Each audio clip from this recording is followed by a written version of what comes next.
When a black waitress named Zara walked into work on a Tuesday morning, she had no idea it would be the last shift of her life at that diner. She had her apron tied, her name tag pinned, her tables wiped clean and ready, just like every other day for 3 years. But this day was not like every other day, because at 9:47 in the morning, an old man walked through the door and sat down in booth 4. He was tall, quiet, wearing a plain gray jacket and a baseball cap pulled low. Nobody paid much attention to him. He looked like any other customer who just wanted to sit down and have some coffee. But Zara paid attention. She always did. That was just who she was. And when she walked over to take his order, she saw something that nobody else in that diner had bothered to notice. His hands were shaking, not a little, a lot. His face had gone a strange gray color. His breathing was short and quick, like a man running out of time. Zara did not hesitate, not for a single second. She called 911. She sat down across from him in the booth. She took his shaking hands in hers and she held on. She kept him calm. She kept him breathing. She kept him with her until the ambulance arrived. She saved his life, and then she found out who he was. The man in booth 4 was Clint Eastwood, one of the most famous men in the world, a legend, right there in her diner, and she had been holding his hand the whole time. The ambulance took him away. The room went quiet, and Zara picked up her order pad and went back to work, because that was who she was. But 30 minutes later, her boss called her into his office. He sat behind his desk with a white envelope in his hand. He told her she had caused a disruption, that she had made a scene, that she had broken the rules of his professional establishment, and then he fired her. He fired her for saving a man's life. Zara walked out of that diner without a job, without an income, and with rent due in 9 days. She had her younger sister depending on her. She had bills that did not care about what was right or wrong or fair. She sat down on the curb in the back alley and she cried for 90 seconds. Exactly 90 seconds. Then she wiped her face, stood up, and started walking home. She thought that was the end of the story. She was wrong, because the very next morning at 7:42, there was a knock at her door. A man in a dark suit was standing in the hallway. He was holding a business card. He said he worked for someone who had spent the night in a hospital bed thinking about a young woman who had held his hand in a diner booth and had lost everything because of it. Someone who wanted to make it right. What happened next changed Zara's life in a way she never saw coming. What she received was not just a second chance. It was something so unexpected, so enormous, and so deeply personal that when she finally read the last 7 words of a letter that arrived weeks later, she could not speak. She could not move. She just sat at her kitchen table with tears running down her face and her sister's hand holding hers.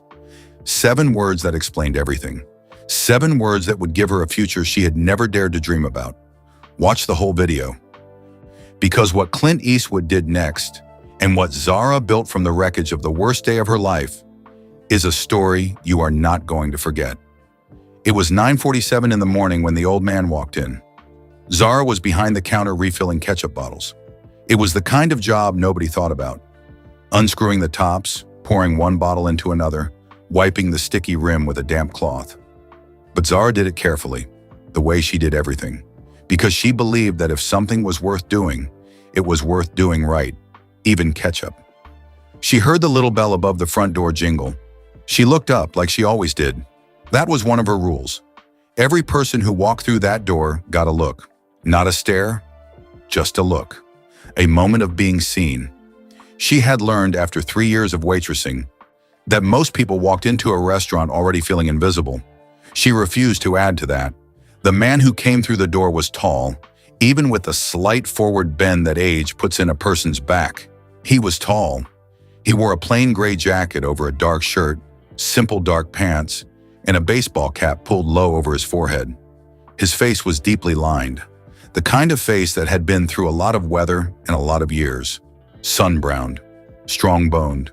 But the lines were not hard lines. They were the lines of a man who had thought deeply about things for a very long time. His eyes were pale blue. Even from across the room, even under the brim of that cap, she could see they were sharp, the kind of eyes that noticed things, the kind that did not miss much. Nobody in the diner seemed to recognize him at first. He didn't make any kind of entrance. He wasn't looking for one. He just came in the way people do when they want to be left alone, quietly without fuss, walking straight to the nearest open seat. He took booth 4. Booth 4 was by the window, facing the street. It was a good seat for someone who wanted to watch the world without being part of it. Zara had noticed over the years that certain kinds of people always picked that seat. People who carried something heavy. People who needed a moment to breathe. She set down her ketchup bottles. She grabbed a menu, tucked it under her arm, picked up a glass of ice water, and walked over. "Good morning," she said, setting the water down in front of him. "My name is Zara. I'll be taking care of you today." The man looked up at her.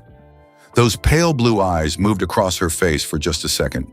It was the look of someone measuring something, not in a rude way, but in the honest way of a person who has learned not to trust surfaces. Whatever he found, it seemed to be enough. "Morning," he said. His voice was low and rough, like gravel rolling around inside a tin can. It was the kind of voice you felt in your chest more than you heard with your ears. "Can I start you off with some coffee?" she asked.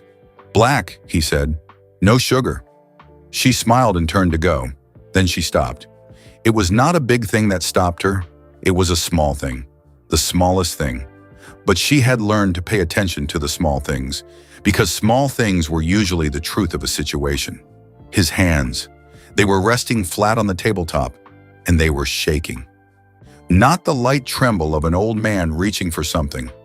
This was a deeper shaking, a working hard to hold, still kind of shaking, the kind that came from the inside, not the outside. She looked at his face again, fully this time. Under the tan, his skin had a gray quality to it. Not gray the way tired looked, gray the way wrong looked. His jaw was tight, not clenched with anger, clenched with effort, like he was using a great deal of his energy just to sit upright and hold himself together. And his breathing, she could see it now that she was looking, short, shallow, quick, like a man who had been running a long way and was trying to hide how out of breath he was. Zara had taken care of her grandmother for 2 years before the old woman passed. Dementia, then a bad heart, then the end. During those 2 years, she had learned what it looked like when a body was working too hard, when the machinery inside a person was struggling to keep going. She knew what she was looking at right now. She did not panic. Panic was something Zara saved for situations where there was nothing useful to be done. There was something very useful to be done right now. She stepped closer to the booth. She kept her voice easy and low, the way you speak when you don't want to frighten someone. "Sir," she said, "I don't mean to be rude, but are you feeling okay? You look a little pale." He looked up at her. She could see him deciding. Men who were used to being capable, used to being in charge of themselves, always had that moment of deciding, whether to admit it, whether to let someone in. For a second, she thought he was going to brush her off. Then something behind his eyes shifted, like a door quietly opening. "Chest," he said. The word came out small, pressed down. "Feels tight." Zara set her order pad on the edge of the table. She took 2 small steps to the side so she wasn't crowding him, and she turned to face the room. "Angela," she called. Her voice was clear and controlled. No shrieking, no drama, just the exact right volume for being heard across a diner. "Call 911, right now. Tell them possible cardiac event, booth 4. She heard Angela go still for half a breath, then the sound of fast footsteps toward the phone behind the counter. Zara turned back to the man in booth 4. "Okay," she said, sliding into the seat across from him. "You're going to be okay. I need you to lean back for me. Don't try to talk." "I'm fine," he said. "You might be," she said. "But let's just wait a minute and make sure." She reached across the table and took his left hand in both of hers. She didn't do it because she had been trained to. She hadn't been. She did it because it was what her grandmother had needed in her worst moments. Not medicine, not instructions, not noise. Just one warm set of hands saying, "I am here, you are not alone. Hold on." The man stared at her. She looked right back at him. "What's your name?" she asked, keeping him present, keeping him with her. He told her. And the room, the whole ordinary Tuesday morning room, with its ketchup bottles and coffee cups, and the low sound of the radio above the kitchen door. went very still inside Zara's chest.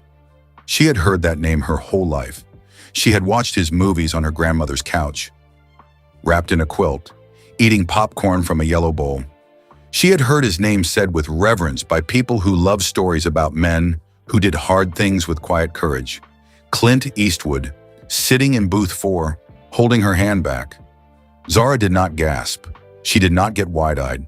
She did not say a single word about knowing who he was, because it was not relevant. What was relevant was the gray in his face and the shaking in his hands and the shallow pull of his breathing. "Clint," she said, as if she had known him a long time, "I need you to breathe with me. In through your nose, slow, then out through your mouth." He looked at this young woman who was holding his hand in a diner booth in Carmel by the Sea, the town he had called home for decades. And he did exactly what she said. In through the nose. Out through the mouth. In, out.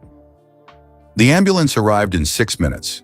The paramedics came through the door fast and loud and certain, the way they do, and Zara let go of his hand and stood back and gave them all the room they needed. She watched them put the oxygen mask over his face. She watched them check his pulse, his pressure, his eyes. She watched the gray begin, slowly, steadily, to leave his face, the way fog lifts off the water in the morning. As they lifted him onto the stretcher, Clint turned his head and looked for her. She was standing a few feet back, arms folded across her chest, watching him with her wide brown eyes. "Hey," he said past the mask, muffled, but she heard it. "You did good," she said. His eyes did something quiet and private that might have been a smile. Then the paramedics moved him through the door and out into the bright California morning, and Zara stood in the middle of the Copper Fork Diner, in the middle of the noise and the staring and the shock of it all, and she let out one single long breath. Then she picked up her order pad. "Okay," she said to the room. "Who needs a refill?" The lunch rush came in hard. Word travels fast in a small town, faster than people think. By 11 o'clock, half of Carmel by the Sea seemed to know that something had happened at the Copper Fork Diner. They didn't all know exactly what, but they knew enough to be curious. And curious people in a small town do one thing above all else. They show up, tables filled, the doorbell jingled every 2 minutes. People ordered coffee they didn't need just so they had a reason to sit down and look around. They whispered to each other across their plates. They leaned toward Zara when she came to take their orders, hoping she would say something. She didn't. She took the orders. She brought the food. She refilled the coffees. She smiled when it was called for, and she moved when moving was needed, and she gave nobody a single word more than the job required. Because what had happened in booth 4 was not hers to perform for anyone. Angela caught Zara's eye from across the room around 11:15. Angela was 52, from Guatemala, and had worked at the Copper Fork for 11 years. She had the kind of face that had seen enough of life to read a room without any help. She looked at Zara. She looked at the full diner. She looked at the door to the back office. Then she gave Zara a look that said everything without saying a word. "Watch out." Zara gave the smallest nod back. She already knew. Gerald Finch arrived at 11:30. He was a short man with thick red hands that always looked slightly swollen, like they were holding something in. He had small eyes set close together and a way of moving through a room that made it feel like he was always looking for something to correct. He wore a white button-down shirt every single day, always tucked in, always a little too tight across the shoulders. He came in through the back and stood behind the counter and looked at the full diner. Zara watched him from the corner of her eye. She saw the expression move across his face, a flash of something complicated. It was not pride. She had seen Gerald Finch proud before. It looked like a man puffing up. This was different. This was smaller and darker than pride. This was the expression of a man who felt that something had happened in his building that he had not controlled. And Gerald Finch, above everything else, needed to feel in control. He looked at Zara. She was already moving toward table 7 with 2 plates of eggs. She set them down carefully, refilled the coffee at table 6, asked table 8 if they needed anything else. She was doing her job. She was doing it well. She was giving him nothing to work with. "Collins," his voice from behind the counter, flat and deliberate. My office, now. Angela was pretending to wipe down the dessert case near the counter. She didn't look up. But Zara saw her hand go still on the glass for just 1 second. Zara set her empty tray under the counter. She followed Gerald down the narrow hallway that smelled like old receipts and burnt coffee, and something underneath both of those things that she had never been able to name, but had always disliked. He went into the small back office. She followed. He closed the door. He sat down behind his desk. He looked at her the way he had always looked at her, like she was a problem he had been patient with for too long. "You sat down in the booth with a customer," he said. His voice was very controlled. That was always the warning sign with Gerald. The quieter he got, the worse it was. "He was having a medical emergency," Zara said. "You made a scene in my dining room." "I called an ambulance," she said. "He could have been having a heart attack." "You caused a disruption," Gerald said. "I had 3 tables walk out before the ambulance even arrived. I had customers filming on their phones. Do you have any idea what that kind of attention does to a place like this?" Zara looked at him steadily. She kept her hands loose at her sides. She kept her voice level and clear. "Mr. Finch," she said. He was in distress. His hands were shaking. His color was wrong. His breathing was off. "I have seen someone go into cardiac trouble before. I was not going to stand there and do nothing." "You are a waitress," Gerald said, "not a nurse." "I am a person," she said. "That's enough." Something moved across Gerald's face. Not guilt. She didn't think Gerald Finch was capable of guilt in any useful amount, but something close to it. A flicker of knowing that he was on thin ground. He covered it quickly, the way people cover things they don't want seen. He leaned forward. He pressed his red hands flat on the desk. "Collins, I have told you before, this is a professional establishment. There is a way things are done here, a standard, and in 3 years you have never fully understood that." Zara said nothing. She let him keep going. "You have always done things your own way. You sit down with customers instead of standing at a professional distance. You remember their personal details when it isn't called for. You rearrange the tables in Section B without asking me. Last winter you gave a free meal to that family without clearing it through me first. Every single thing he named, she had done. And she would do every single one of them again without blinking. I'm saying this has been a pattern," Gerald said. He reached into his desk drawer and pulled out a white envelope and set it between them on the desk like a period at the end of a sentence. "And today was the last of it. We're letting you go, Collins." The words landed. They landed the way hard things land, not loudly but with weight. With a thud she felt in the base of her stomach. She thought about her rent, first of the month in 9 days. She thought about her car payment, overdue by a week already. She thought about her sister Deja, 17 years old, sleeping in the other bedroom of their little apartment, who needed new school supplies in the fall and who had a college dream that was just beginning to look possible. She thought about all of it in about 4 seconds flat, the way you do when the floor tilts under you and you have to find your footing fast. Then she picked up the envelope. She straightened her name tag with one finger. She reached up, untied her apron, and folded it into a neat square. She set it on the desk between them. "I've worked here for 3 years," she said. Her voice came out steady and clean, and she was proud of that. "I have never been late without a real reason. I have never left a shift early. I have covered for other people when you called me on my days off, and I came in every time.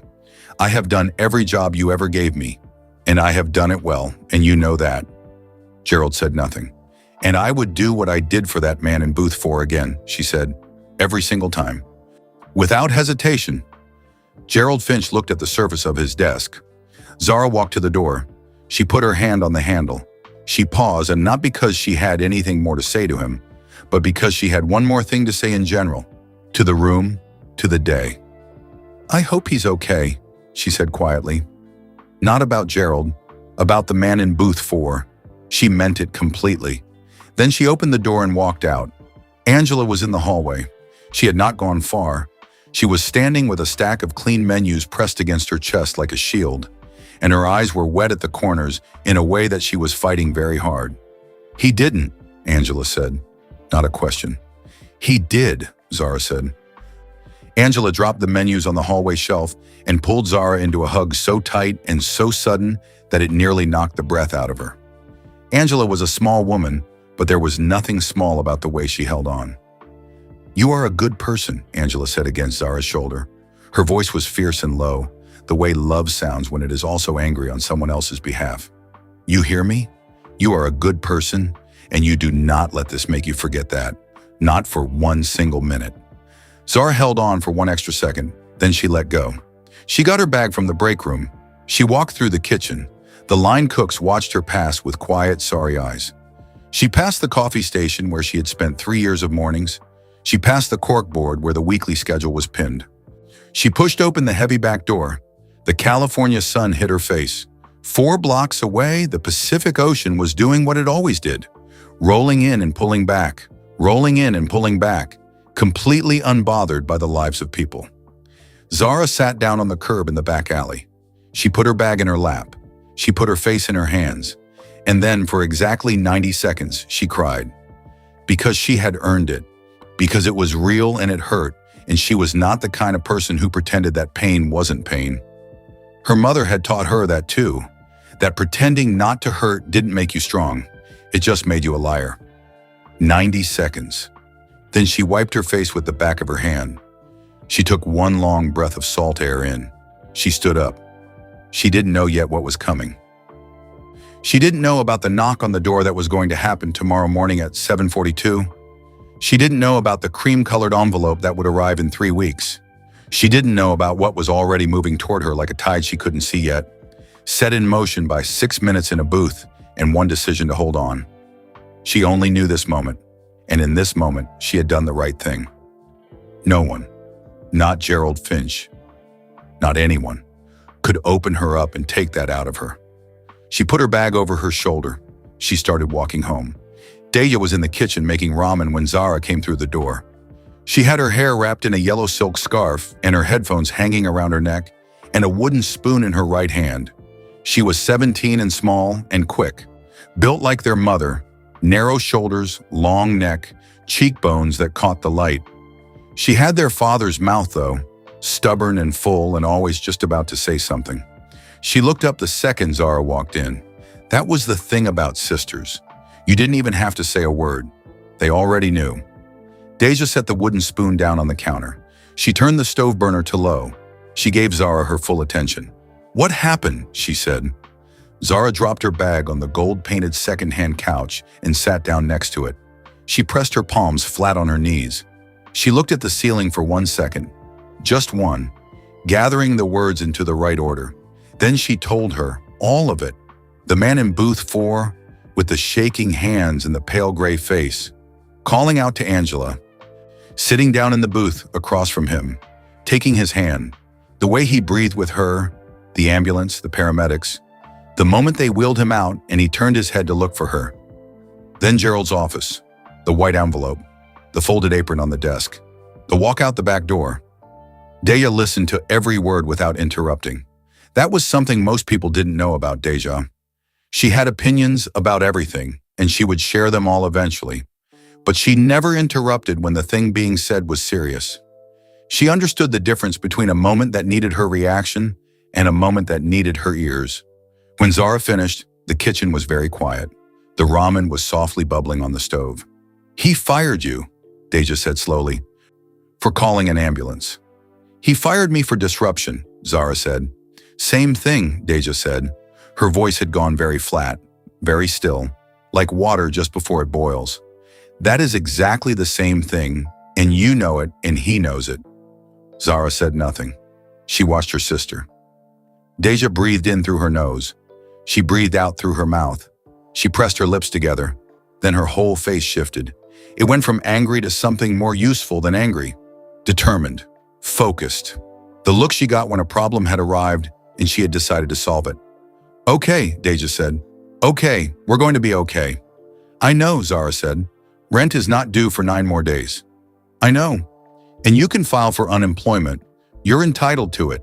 He can't fire you for what you did and then stop you from claiming it." "I know, Deja.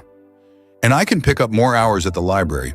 They've been asking me anyway, and maybe we call—" "We're not calling Aunt Patricia," Zara said. Deja closed her mouth. She wanted to argue. Zara could see it sitting right there behind her eyes, ready to go. But Deja also knew that Aunt Patricia came with strings attached to every single dollar she had ever given anyone, and that calling her meant owing her something for years, and that some prices were too high even when the money was needed. "Okay," Deja said. "Not Aunt Patricia. We figure it out ourselves," Zara said. "Like we always do," Deja said. Zara nodded. Deja went back to the stove. She turned the burner back up. She stirred the ramen. She cracked 2 eggs into a small pot of water to soft boil because she knew that was how Zara liked them, and she always remembered without being asked. That was the kind of sister Deja was. She showed love in small, exact ways that cost her attention and nothing else. She made 2 bowls and brought them to the table. They sat together in the warm kitchen and ate. They didn't talk very much. They didn't need to. They had eaten 100 meals like this over the years. Quiet meals after hard days. Meals that were less about the food than about the simple fact of being next to each other. It was enough. It had always been enough. After dinner, Zara washed the bowls. Deja dried them. They moved around the small kitchen the way they always had, automatic and easy, like a song they both knew all the words to. Then Deja went to her room to study, and Zara sat down on the couch in the living room in the dark. She didn't turn on the television. She didn't pick up her phone. She just sat with the weight of the day pressing down on her shoulders, and she let it be there. She had learned a long time ago that you could not outrun your feelings. Running from them only made them faster. The only way through was through. Sit with them. Let them walk around the room. Wait until they were done. She thought about her mother. Her mother had been gone for 6 years now. A sickness that moved fast and didn't negotiate. She had been 44 years old. She had been the kind of woman who filled a room with warmth the way the sun fills a room. Not by trying, just by being there. She had always said, "Zara, the world is going to try to make you hard. Don't let it." Zara thought about that now. About whether she was still soft in the places that mattered. About whether 3 years of Gerald Finch and double shifts and tight months had done something to those places without her noticing. She thought about the man in booth 4. About his pale gray face, about the way he had looked at her when she took his hand. Surprised, and then something underneath the surprise that was quieter and older than surprise. She hoped he was okay. She had no way to know, no phone number, no way to reach him. He was just a man who had come into the diner and let her hold his hand when he was scared. And now he was somewhere out in the world, either getting better or not, and she would probably never know which. She thought about tomorrow, about her resume, about the list she would make first thing in the morning, because lists were how she turned the shapeless, scary thing called the future into something with edges she could work with. She had started over before.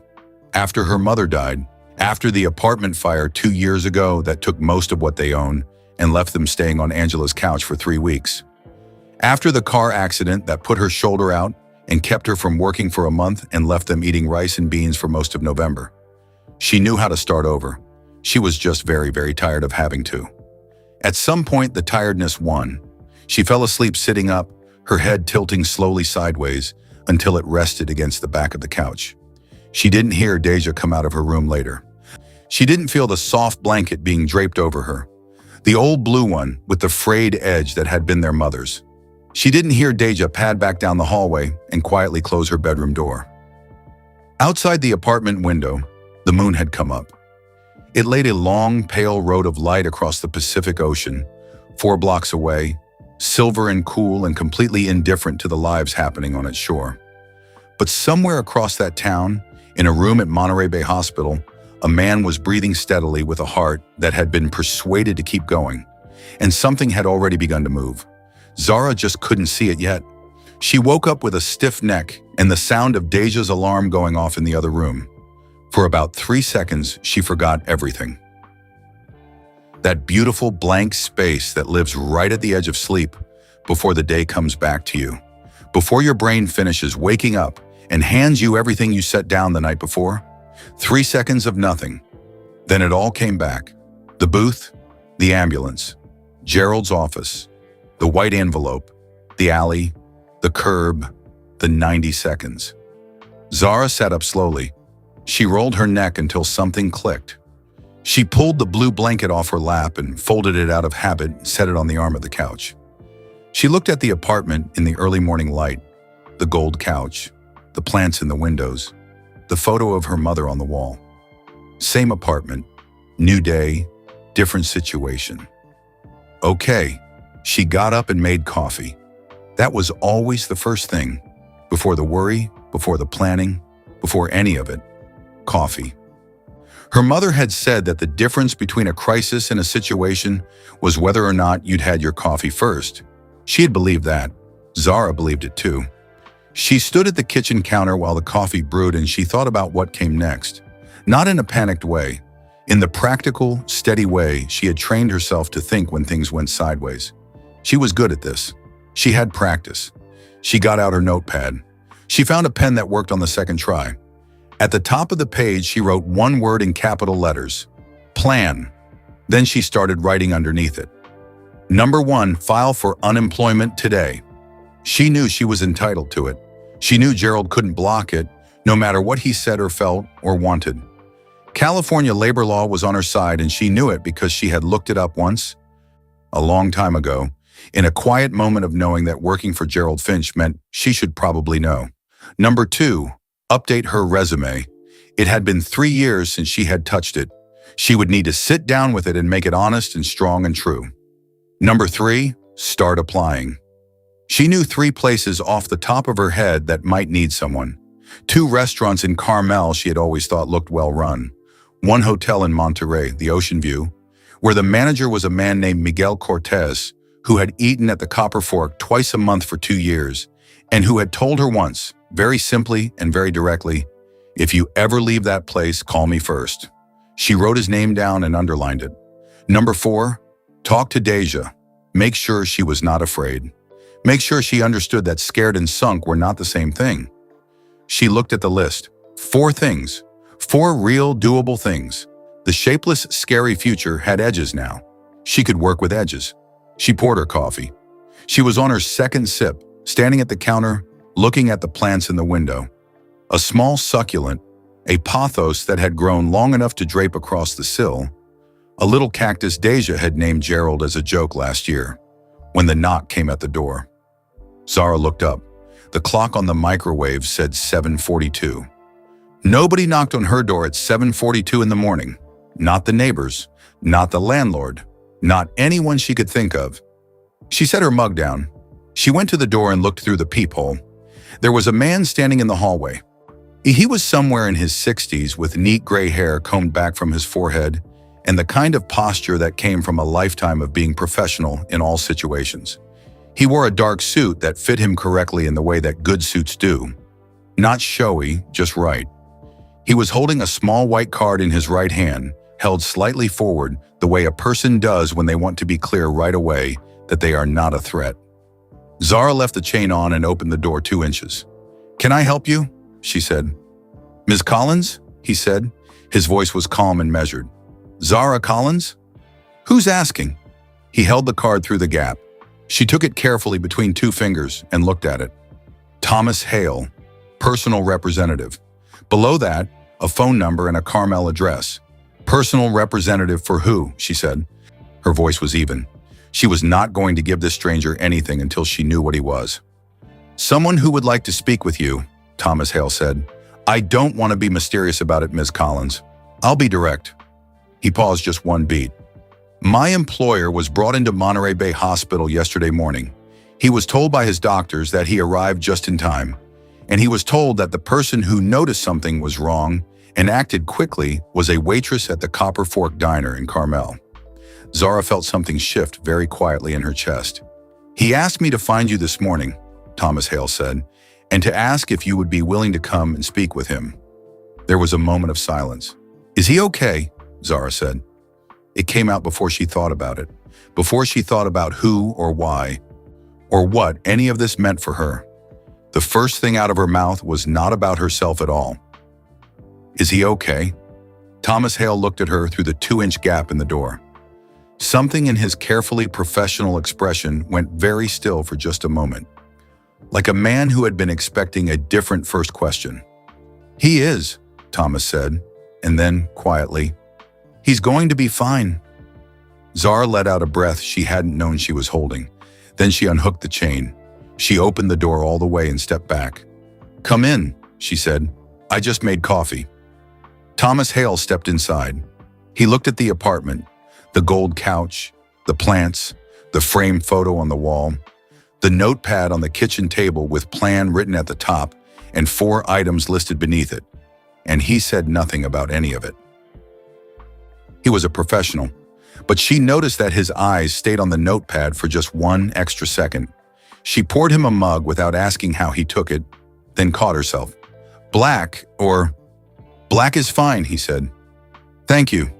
She set it in front of him and sat across the table with her own mug, and she looked at him the way she looked at everyone, fully and without apology. "Tell me what he's asking," she said. Thomas Hale wrapped both hands around the mug. He looked at her across the small kitchen table, and then, clearly and carefully, he told her. When he finished, Zara was quiet for a moment. Then she turned her head toward the hallway.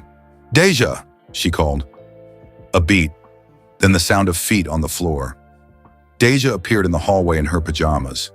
Oversized shirt, plaid pants, her scarf slightly crooked from sleep. She looked at Zara. She looked at the suited stranger at the kitchen table. She looked at the business card Zara was holding. "What is happening?" Deja said. Zara set the card down on the table between them. "Get dressed," she said. "We're going to the hospital." Deja stared at her. "Now?" she said. "Now," Zara said, and the day in which had started like any other hard morning, with a stiff neck and a notepad and a plan written in capital letters, turned into something else entirely. Monterey Bay Hospital was a 20-minute drive from the apartment.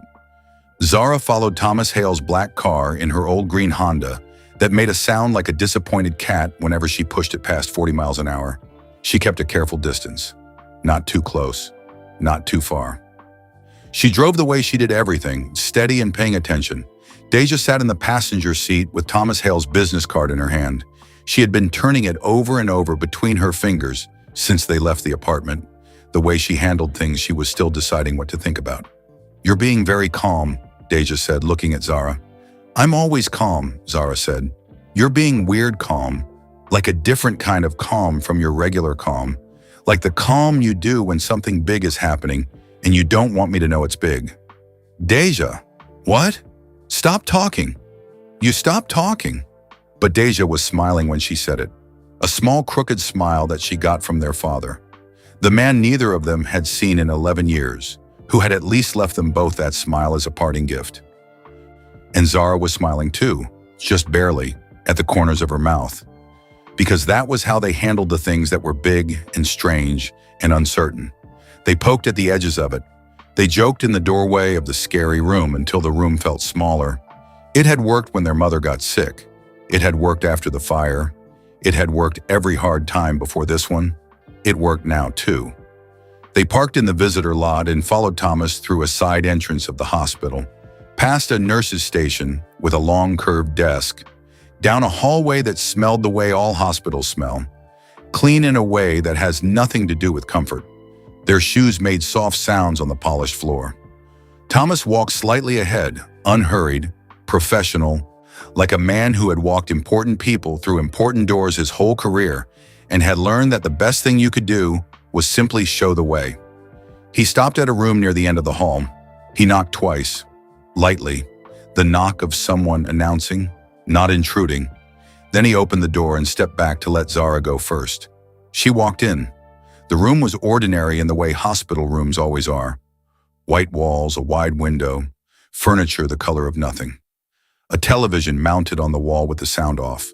A rolling tray table with a plastic cup of water and a pair of glasses folded neatly beside it. The heart monitor beside the bed cast a low green glow and made its small, steady sound.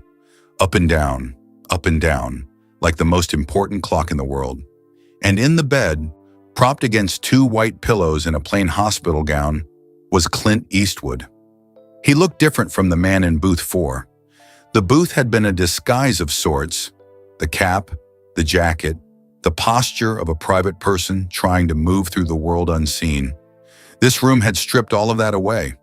What was left was just a man, old, tired in the deep down way that comes after the body has put up a real fight. His face was lined and weathered and honest the way faces get when they have earned every one of their years. But those eyes, pale blue and sharp and still noticing everything, just the same as they had been across the table in booth 4.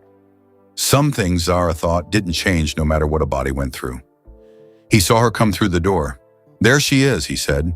His voice was rough still, but warmer than it had been in the diner. The way a fire sounds different once it has settled. Less crackle, more steady heat. Zara walked to the foot of the bed.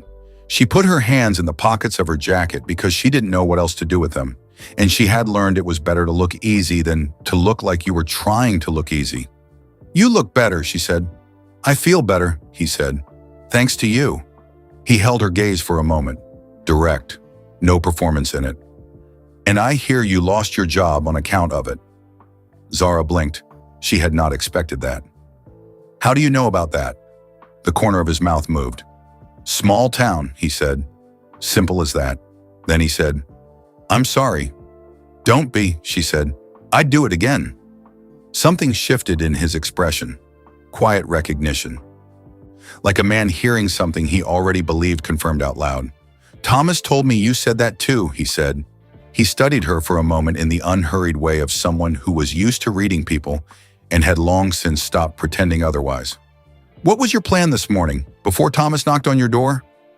"I had a list," she said, the almost smile again. "A list. I'm a list person," she said. "It helps to give things edges." He looked at her like that meant something to him that he wasn't going to say out loud right now. Then he looked past her toward the door.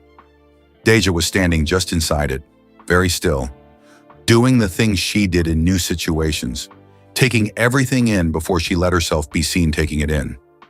"This your sister?" he said. "Deja," Zara said. "She's 17. Deja lifted one hand. A small wave, not shy. She was not a shy person, but measured, respectful without being awed. She was looking at him the way she looked at everything that surprised her, steady and curious, like something she intended to understand. Clint nodded at her, not the nod people gave when they were performing warmth, the nod of one person acknowledging another, straight and real. Then he looked back at Zara. His face had settled into something that was past pleasantries now, past the opening of things. He was a man, she could tell, who did not like to spend a long time getting to the point when he knew what the point was. "I want to do something," he said, "and I need you to hear me out before you answer. Because you look like a person who might say no before she's heard the whole thing, and that would be a mistake." Zara raised one eyebrow. "I want to help," he said, "not because I feel guilty, not because I need to feel like a good person, because you did something for me, and you paid for it in a way that wasn't fair, and I have the means to address that, and there is no reason on this earth not to." The room was very quiet. The monitor beeped its steady green beat. Outside the window, the parking lot sat in the flat morning light, and just above the roof line of the building across the lot, if you tilted your head at exactly the right angle, you could see a thin strip of blue. The ocean. Still there. Still doing its work. "What kind of help?" Zara said. Careful, level, not closed, just careful. Because she had learned that good things with strings attached were sometimes the most expensive things of all, and she needed to know what she was being offered before she decided what to do with it. Clint Eastwood looked at her across the hospital room, and then he told her. He spoke for several minutes, quietly and without rushing. He laid it out like a man who had thought about it through a long night and had decided by morning exactly what he wanted to say and how he wanted to say it. No decoration, no drama, just the plain shape of what he was offering. And as he talked, Zara stood very still, and her hands, still tucked in her pockets, curled slowly into two loose fists.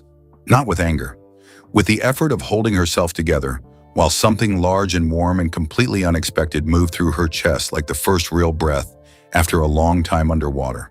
It was not what she had expected. It was so much more than what she had expected.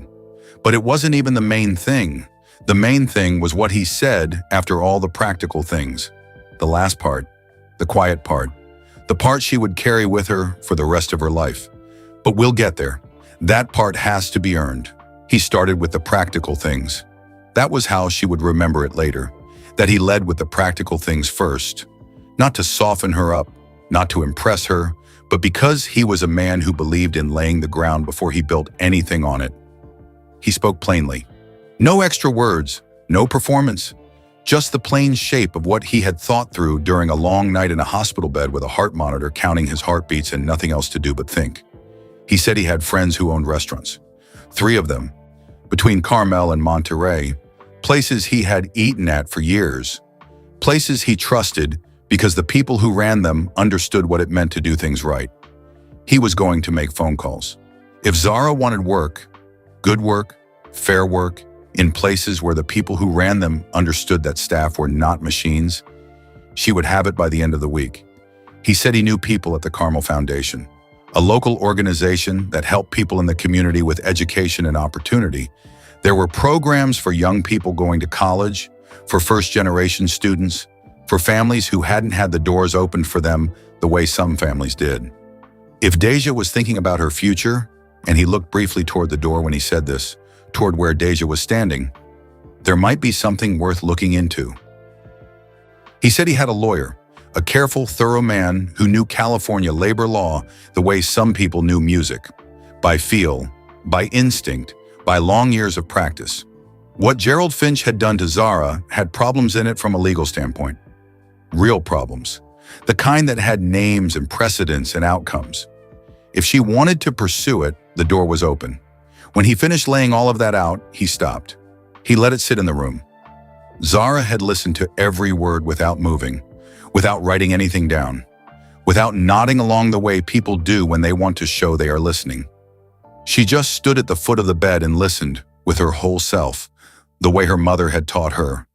Your whole body is an ear if you let it be. When he stopped, she said one word. Why? He looked at her. You don't know me, she said. Her voice was quiet, but it was not soft. It had a spine in it. We sat across from each other in a booth for 6 minutes. You don't know my character. You don't know my history. You don't know anything about me except that I called an ambulance. Why would you do any of this for a person you don't know? He was quiet for a moment. Not uncomfortable quiet, thinking quiet.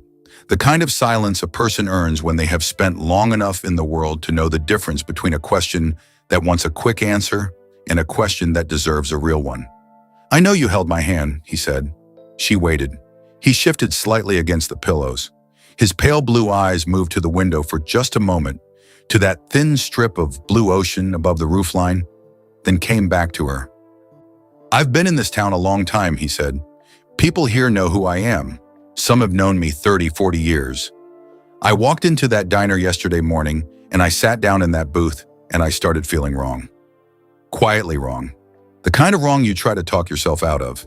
He paused. I sat there for almost 5 minutes before you came over. Zara said nothing. The young woman behind the counter looked at me twice, he said. Both times she looked away. The man at the table next to mine recognized me and very deliberately picked up his phone so he didn't have to get involved. People saw something and they chose not to see it. He stopped, started again more slowly. You came over and you looked at my hands. You looked at my face, not at my name, not at what I was.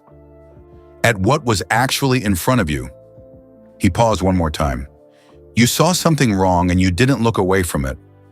Zara held his gaze. That's not special, she said. That's just paying attention. It is rarer than you think, he said. The room was quiet for a moment. There was something else, Clint said. His voice went lower, slower, the way a river slows when it gets deeper. When you took my hand, he stopped, looked at the window again, looked back. You didn't make a big production of it. You didn't talk too much. You didn't try to fix everything or explain everything or fill up the air with words. You just held on.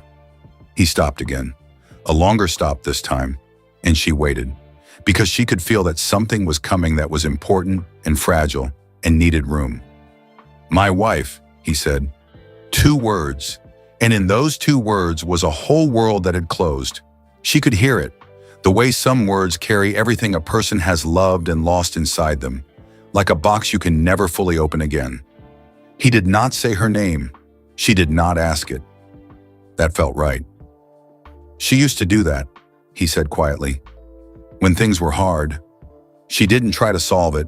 She didn't try to make it better with talking. She just stayed. She held on and she stayed, and that was enough. That was always enough. The heart monitor kept its green, steady beat. Somewhere down the hallway, a door opened and closed. Zara thought about her grandmother, about a small living room with the curtains half drawn and VHS tapes stacked under the television set, about a little girl eating popcorn from a yellow bowl curled into the curve of an old woman's arm, watching a man ride across a wide-open desert on a screen that flickered at the edges, about her grandmother's hand, papery and warm and certain, holding hers the whole way through. She did not say any of that out loud. "I'm sorry," she said instead. He shook his head, not brushing it off, just setting it gently to one side, the way you set down something precious when you need your hands free. "I'm not telling you that for sympathy," he said. "I'm telling you because for those minutes in the booth, I did not feel alone. And I cannot tell you the last time." He stopped himself. He straightened his shoulders in the careful way of a person returning to themselves after going somewhere private. "I can offer you practical things, Ms. Collins. I can't manufacture what you gave me. So let me offer what I have and let you decide what to do with it." Zara looked at him for a long, still moment. Then she turned to Deja. "What do you think?" she said. Deja blinked, like she had not expected to be brought in, like she had been so still for so long that she had half believed she was invisible. "You're asking me?" Deja said. "I'm always asking you," Zara said. Deja looked at the old man in the bed. He looked back at her. No pressure in it, just two people looking at each other honestly. Deja took a breath. "I think," she said, choosing each word with the care of someone who understood this moment mattered, "that being too proud to let good things reach you is its own kind of foolishness." Something happened in Clint Eastwood's face then. It moved through quickly, there and gone, but Zara caught it. It was not quite a smile. It was deeper than a smile. It was the expression of a man who had spent a long time in the world and had not expected, today of all days, to be moved. "Smart kid," he said. His voice was rough with it. "She really is," Zara said. She took her hands out of her pockets. She stood a little straighter. "Okay," she said. "Tell me what you're thinking." And the morning, which had started with a stiff neck and a notepad and a list of 4 things, opened up into something none of them had written down. What happened next happened faster than Zara expected. She had thought, in the careful, practical part of her mind, that always expected things to move slowly, that had learned through long experience that good things rarely arrived in a hurry, that it would take time, that there would be waiting, that there would be the long, uncertain middle part of things, the part where you didn't know yet how it was going to go. She was wrong about that.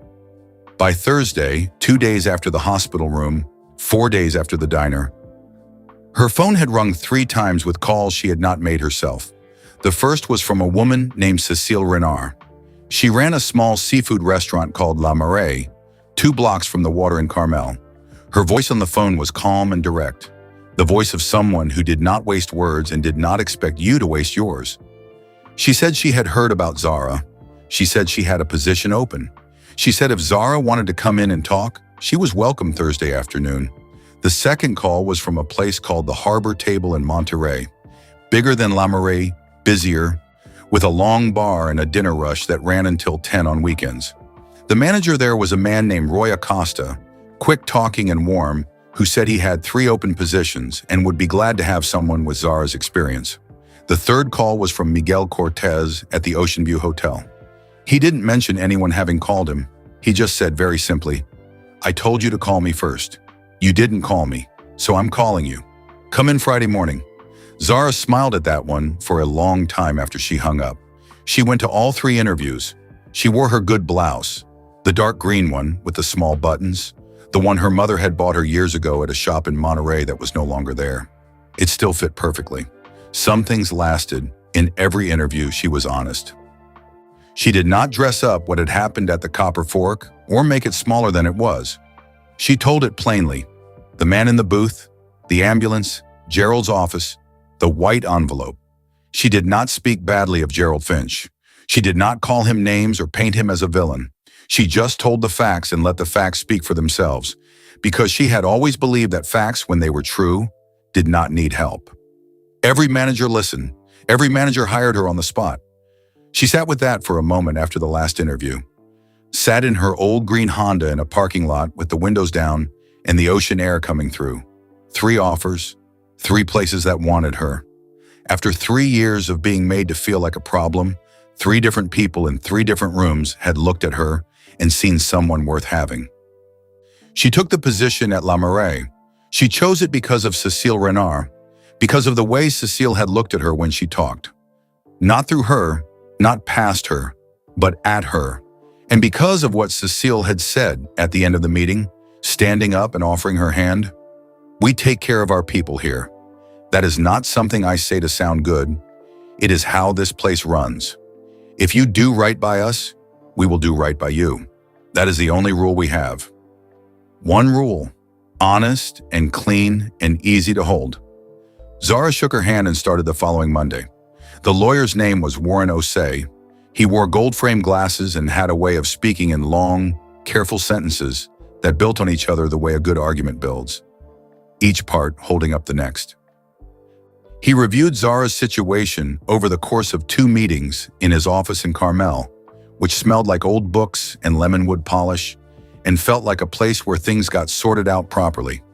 He told her she had a case, that California labor law had specific protections for employees who acted in good faith during a medical emergency on the premises, that what Gerald had done had a name under the law, and that name had consequences. Zara listened to all of it carefully. Then she thought about it for 2 full days. She thought about what pursuing it would mean, the months of looking backward, the energy spent on something that had already happened, the long, tiring business of making Gerald Finch account for himself in a system that moved slowly and ground everything small. She thought about what that energy could be spent on instead. She told Warren Osei she would not be pursuing the case. He looked at her over his gold-framed glasses for a moment. "That is your right," he said. "No argument, no pushing, just respect." "I know," she said. "I just need to move forward. That's all I've ever known how to do." Warren Osei nodded slowly. Then he reached across his desk and picked up a pen and wrote something on the back of his card and slid it across to her. "That is my personal number," he said. "If you ever need anything, reference, advice, anything at all, you call that number." She tucked the card into her wallet. Deja's meeting with the Carmel Foundation happened on a Wednesday morning. The woman she met with was named Harriet Cole. Tall, brisk, with close-cropped silver hair and reading glasses she wore, pushed up on her forehead like a headband. She looked at Deja's school records and her library hours and her grades, and she asked 3 questions, none of which were easy, and Deja answered all 3 without flinching. Harriet Cole pushed her glasses down onto her nose, looked at Deja over the rims and said, "There is a scholarship for exactly you. The application deadline is in 6 weeks. Deja filled it out in 4 days. Zara read every draft. 2 weeks after the hospital room, the shape of things had changed. Not fixed, Zara would not have said fixed. Life was not a thing that got fixed. It was a thing that kept moving, and the best you could do was move with it in the right direction. But they were stable. They were working. The rent was covered. The future, which had looked like a wall 9 days ago, had doors in it now.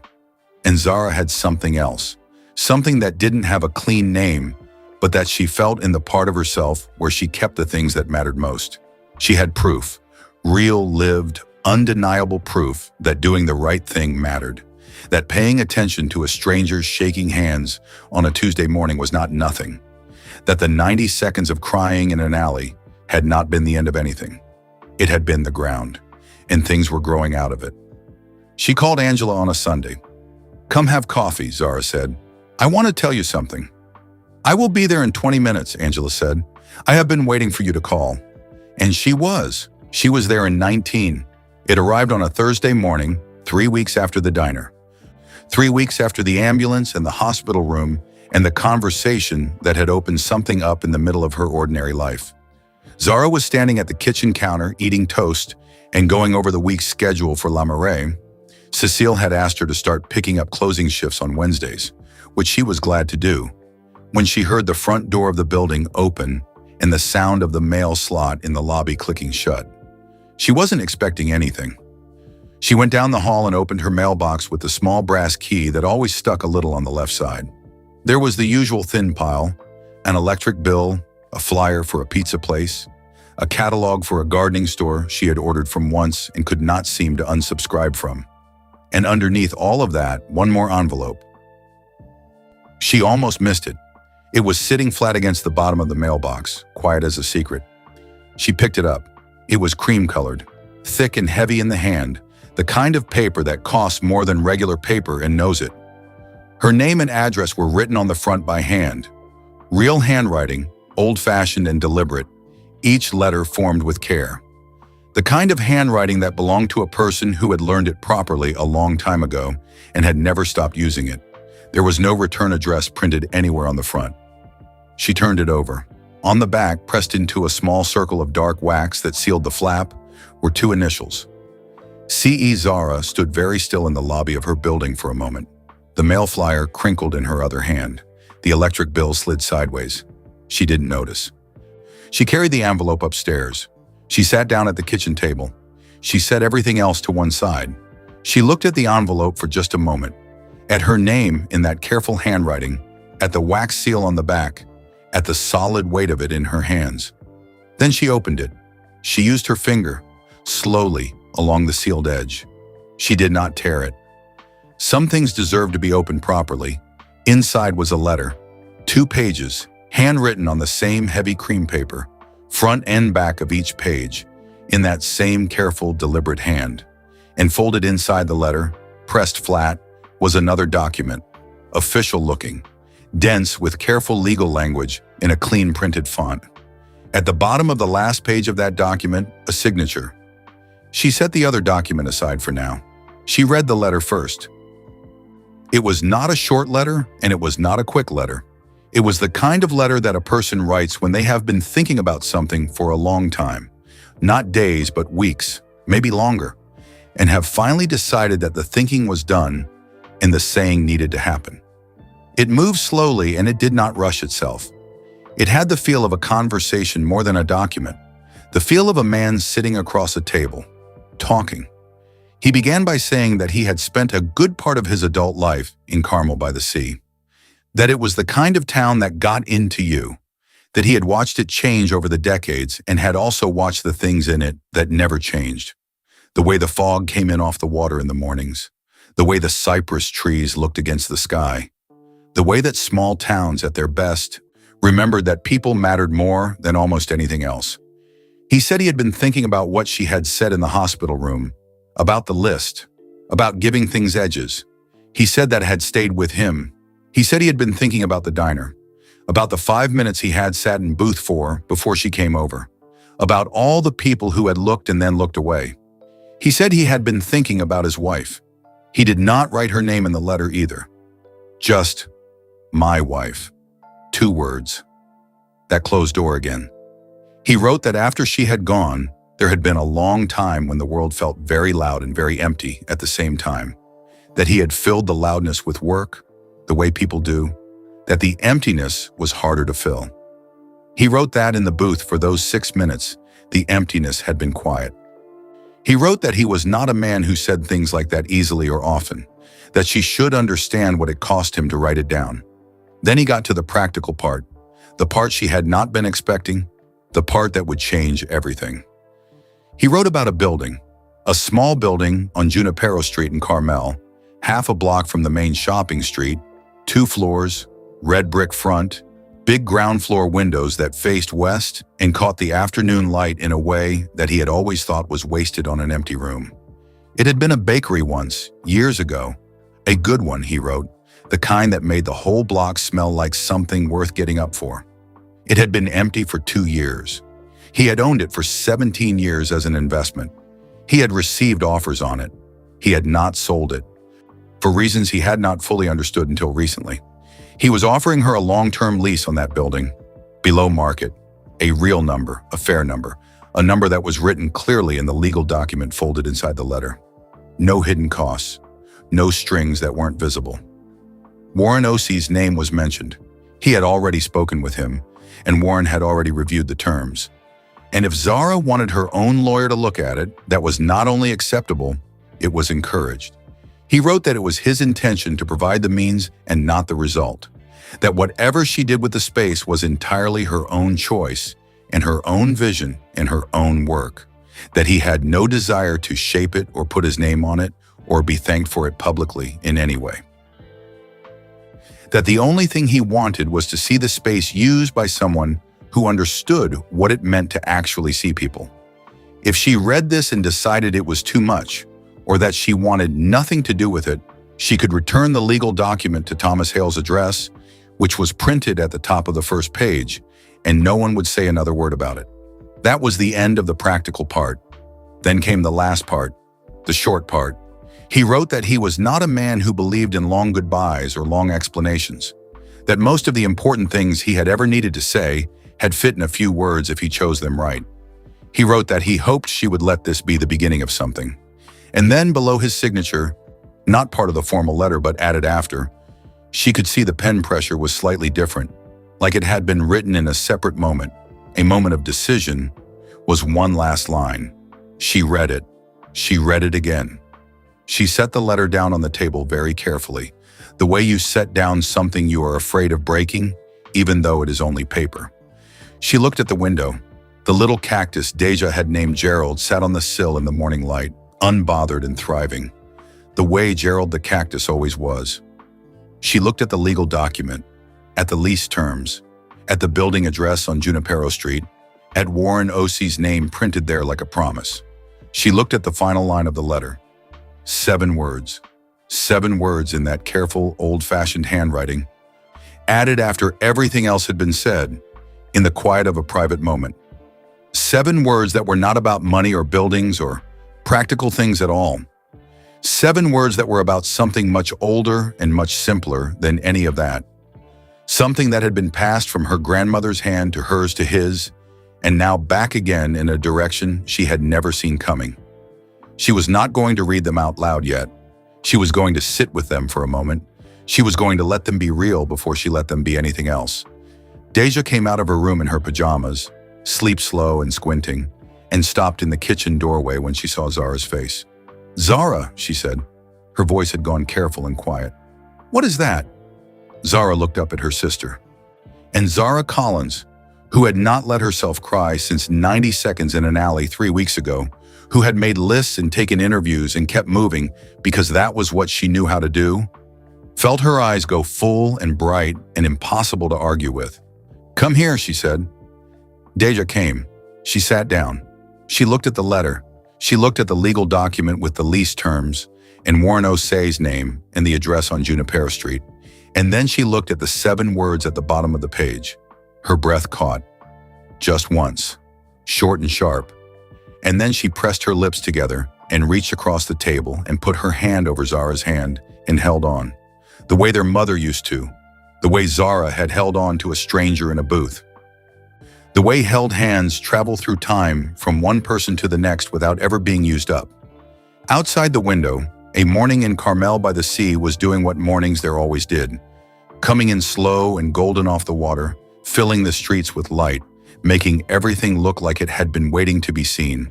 And on the letter, in a line that belonged to both of them now, were the 7 words. "You saw me. Use this to let people see you." The sign on the door was hand-painted. Zara had done it herself, on a Sunday afternoon in late September, sitting cross-legged on the floor of the empty building on Junipero Street, with a set of paintbrushes she had bought from the art supply store 2 blocks over, and a cup of coffee going cold beside her knee. She had practiced the letters on newspaper first, 12 times, until they looked the way she wanted them to look, sure of themselves, not stiff. The kind of letters that knew what they were saying. The sign was terracotta colored with clean white letters.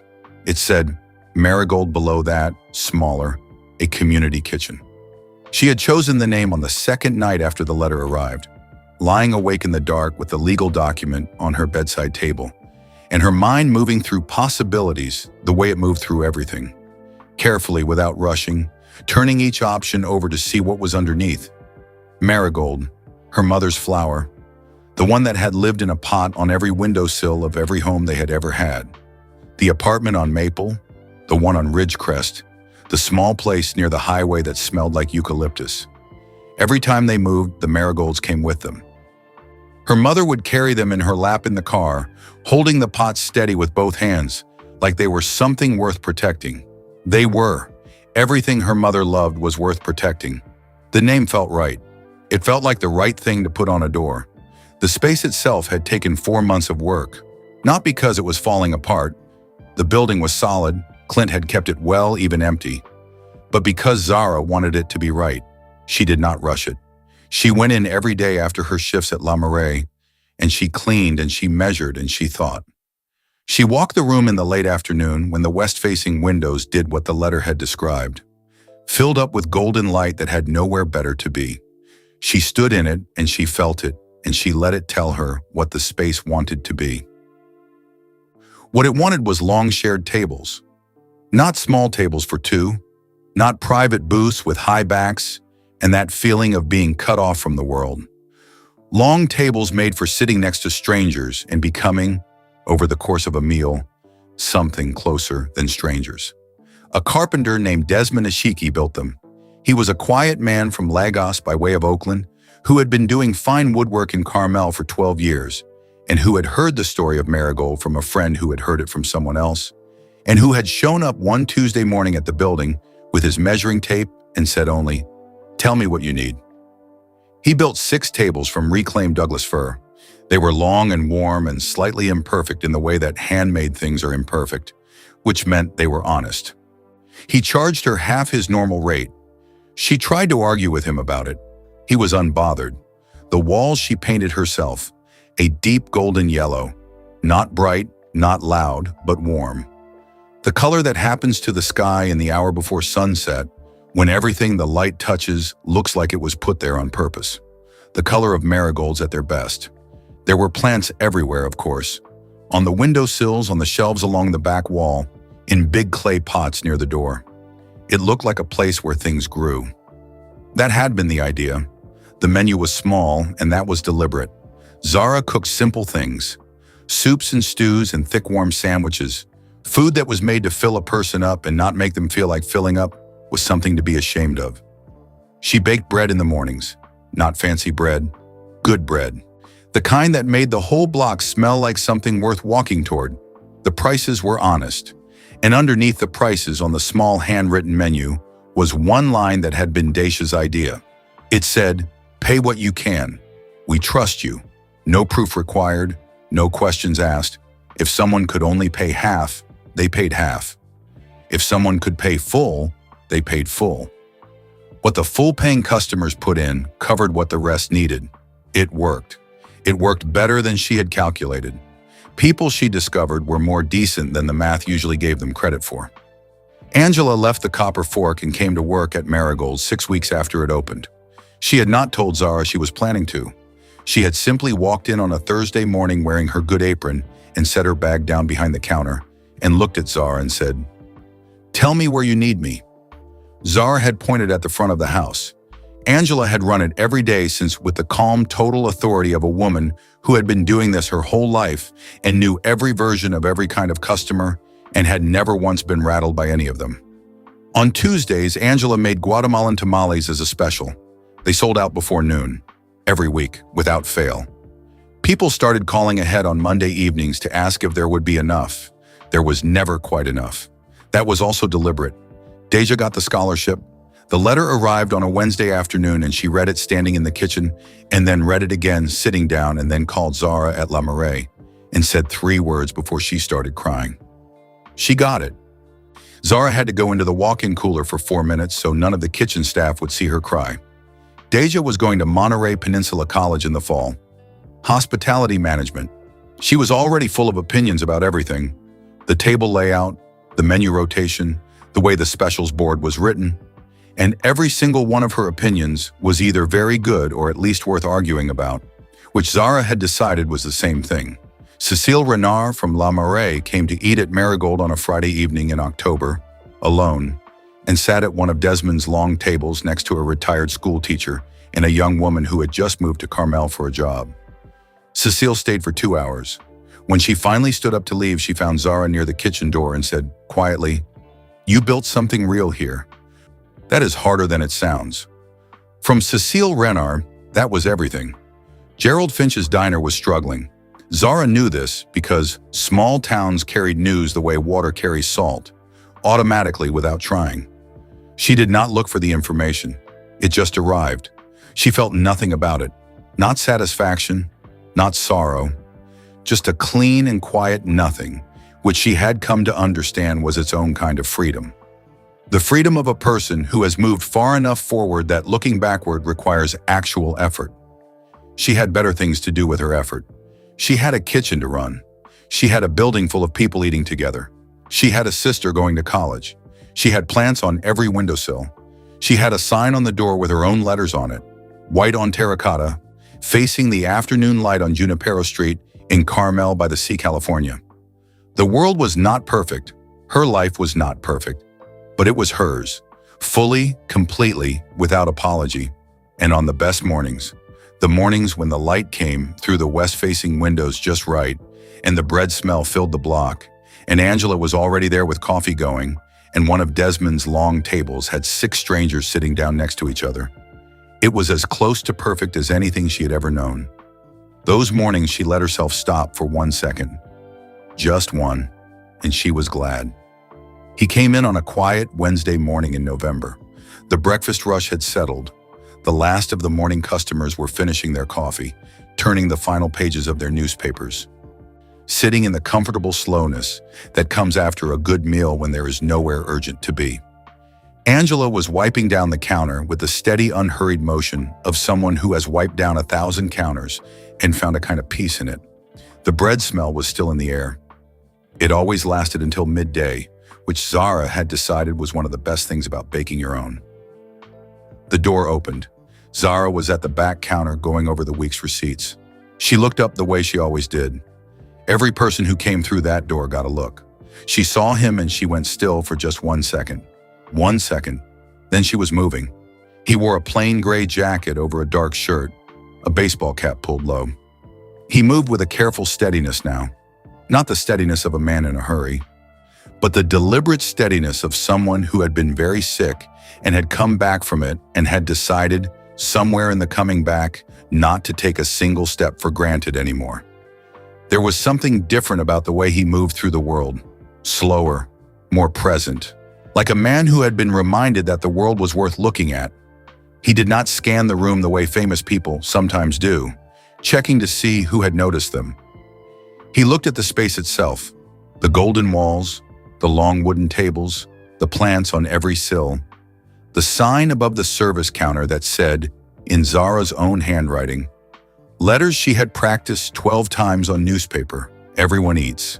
He took it all in quietly. Then he walked to one of the long shared tables and sat down. Not a corner, not a private spot. The long shared table where a young mother was feeding a toddler small pieces of buttered toast, where an elderly man had a library book open beside his bowl, where 2 college students were having a low, focused argument about something on a laptop screen. He sat down among them, like a person, like anyone. Zara set down her receipts. She picked up a glass of water. She walked over with the ease of someone who had done this 10,000 times and would do it 10,000 more. She set the water down in front of him. "Good morning," she said. He looked up. Those pale blue eyes, still sharp, still taking everything in. But something had softened around the edges of them, the way a landscape looks different after rain. The same shapes, but everything washed and settled and more itself than before. "Morning," he said, that low, rough voice. The voice she had felt in her chest the first time she heard it and still felt now. "Coffee?" she said. "Black," he said. "No sugar." She almost smiled at that. She went and got it and brought it back and set it in front of him. He wrapped both hands around the mug. She noticed his hands were not shaking. They were just hands, a pair of old hands that had done a great many things over a great many years and were now simply holding a warm cup on a November morning. She stood for a moment without rushing away. "You look good," she said. "Better than last time." He considered that. "Last time I was gray and shaking in a booth." he said. "You're not shaking now," she said. "No," he said, "I'm not." He looked around the room again, slowly, taking his time with it the way he seemed to take his time with everything now. The golden walls, the toddler laughing at the toast, the elderly man turning a page, the students still arguing, the long, honest tables that Desmond had built with his hands from reclaimed wood because he had heard about something good and wanted to be part of it. "You built something," he said. His voice was quiet. It was not the voice of a man making conversation. It was the voice of a man saying a true thing. "We built something," Zara said. She said it simply, without ceremony, because that was all it needed to be, and she had never been a person who needed more than what a thing needed to be. He looked at her. She looked back at him. There was a whole conversation in that silence. About Booth 4 and the white envelope and 90 seconds in an alley. About a cream-colored letter and 7 words in careful handwriting. About a grandmother's warm hand and a yellow popcorn bowl. And about all the ways that one decision, one moment of not looking away, had traveled forward through time and become something neither of them could have drawn a map to from the beginning. They did not say any of that out loud. They didn't need to. "Your sister," he said after a moment. "College? This fall," she said. "Loving every minute of it. Already has opinions about my menu she is not shy about sharing." Something moved across his face, warm and brief, like light crossing water. After a while, he set his mug down and caught her eye from across the room. She came over. "Refill?" she said. "Just the check," he said. She came back with it. He looked at it and then looked up at her with an expression that was almost amused. $14, he said. "Soup, bread, and coffee," she said. "That's what it costs." "Zara," he said. "Clint," she said. He held her gaze for one steady moment. Then he reached into his jacket pocket and set a 20 on the table. "Keep it," he said. "The change goes to the community fund," she said. "I know it does," he said. He stood up. He did it slowly, but he did it without help, and she could see that mattered to him, and so she did not offer any. He straightened his jacket, settled his cap. He was a man who still had his dignity and intended to keep it. He looked at her one last time. This woman who had held his hand when he was scared, who had lost her job for seeing him, who had taken what the loss had cleared away and built something true and warm and full of long tables where strangers sat down next to each other and, over the course of a meal, became something closer than strangers. "Thank you," he said. "You too," she said. He walked to the door. He put his hand on the handle. He pushed it open.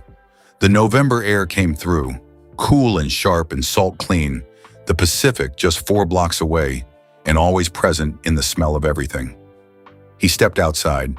The door swung closed behind him. Zara stood and watched it for a moment after it shut. Just a moment, just long enough to let it be real. Then Angela called her name from the kitchen. Then the toddler knocked the rest of his toast off the table and laughed at the catastrophe he had created. Then the 2 college students finally agreed about something and closed the laptop. Then the elderly man at the end of the table looked up from his book and caught Zara's eye and held up his empty coffee cup with the hopeful expression of a man who would very much like a refill, please. Zara picked up the coffee pot. She went back to work. Her room, her name on the door. The door that kept opening, the door that kept letting people in. People asked her about the story sometimes. It got around the way stories do in small towns. Not all at once, not in one big wave, but slowly, the way water finds its way through everything. Someone had seen the ambulance outside the Copper Fork. Someone knew about the firing. Someone had a friend who walked past the building on Junipero Street and read the sign and asked around. The pieces found each other the way pieces do, and after a while there was a story, and after a while people wanted to hear it from the person who had lived it. They asked about Clint Eastwood, about what he was really like, about what he said, about the letter. She always answered the same way. He was kind, she said, and tired in the way that people get tired when they have been carrying something alone for a long time, and he needed somebody to just stop and pay attention for a minute. That is all it was. They asked if she was glad about how everything had turned out, if she was glad it happened, the whole of it, even the hard parts. "I am glad about what I did," she said. "That is not the same as being glad Gerald fired me. That part was wrong and it hurt, and I am not going to pretend it didn't. But I am not going to let the wrong thing own the story either. The story is what I build after. The story is this room. Sometimes they ask the harder question. What if she hadn't noticed? What if she had looked at his gray face and his shaking hands and thought, not my business? What if she had looked away the way the others had? She thought about that question carefully every time it came. She thought about her mother, about a woman who had carried marigolds in her lap through every hard move they ever made, because some things were worth protecting no matter how difficult the carrying got. She thought about her grandmother's hand, warm and certain and always there. She thought about what it meant to be the kind of person who looked, who stayed, who held on, and she always said the same thing. I was raised by women who saw people, she said. I was just doing what I was taught. She would smile then, the kind of smile that had started everything, wide and warm and completely, stubbornly, undefeatable, the kind that lit up a room, the kind that always had. And that is the story of Zara Collins, a woman who paid attention when everyone else looked away, who held on when it would have been so easy to walk past, who lost everything for doing the right thing and built something more beautiful than anything she had planned. Before you go, drop a comment right now and tell me where you are watching or listening from. It could be your city, your country, or just your corner of the world. We have people from everywhere in this community, and every single comment makes this feel like one of Zara's long-shared tables. Strangers sitting down next to each other and becoming something closer than strangers. If this story moved you, if it reminded you that kindness is never wasted, if it made you want to be a little more like Zara today, hit that like button right now. It takes 1 second, and it tells the world that stories about good people doing good things are worth sharing. And if you are not subscribed yet, hit that subscribe button and turn on the bell, because we tell stories here that remind you what people are capable of at their very best. Stories that restore something. Stories worth passing on. Kindness travels further than you think. Zara proved that. Help us spread it. Now click the video appearing on your screen right now. The next story is already waiting for you.